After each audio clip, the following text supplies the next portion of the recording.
Shalom, salam sejahtera. Renungan malam seiman berjudul Para Penatua. Aku menasihatkan para penatua di antara kamu, aku sebagai teman penatua dan saksi penderitaan Kristus, yang juga akan mendapat bagian dalam pemulihan yang akan dinyatakan kelak. 1 Petrus 5 ayat 1.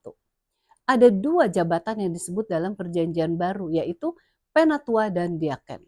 Pentingnya kedua jabatan ini ditandai dengan syarat tingginya moral dan kerohanian bagi mereka yang harus mengisi posisi itu. Gereja mengakui kudusnya panggilan untuk jabatan kepemimpinan melalui pengurapan dan penumpangan tangan. Kita bisa baca dalam Kisah 6 ayat 6, kemudian Kisah 13 ayat 2 dan 3, 1 Timotius 4 ayat 14 dan seterusnya. Apakah yang dimaksudkan dengan penatua? Kata penatua dalam bahasa Yunani dikatakan presbuteros atau bishop atau episkopos adalah jabatan yang paling penting dalam gereja. Istilah penatua berarti yang dituakan, mengandung makna wibawa dan dihormati. Jabatan itu sama dengan jabatan seseorang yang mengawasi sinagoda, sedangkan istilah bishop berarti penilik. Paulus menggunakan istilah ini dengan silih berganti, menamakan penatua dengan penilik atau bishop. Kita bisa baca dalam Kisah 20 ayat 17 dan Titus 1. Orang-orang yang memegang jabatan ini mengawasi dan membina gereja-gereja yang baru dibentuk. Penatua menunjuk kepada status atau ranking jabatan, sementara bishop menunjuk kepada tanggung jawab atau tugas dalam jabatan penilik.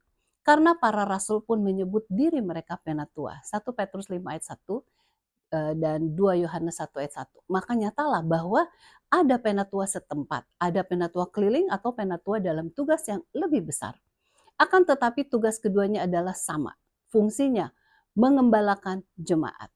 Orang yang pantas dapat diangkat sebagai penatua disebutkan dalam 1 Timotius 3 ayat 1 sampai 7, termasuk haruslah seorang yang tak bercacat, suami dari satu istri, dapat menahan diri, bijaksana, sopan, suka memberi tumpangan, seorang kepala keluarga yang baik, dan sebagainya.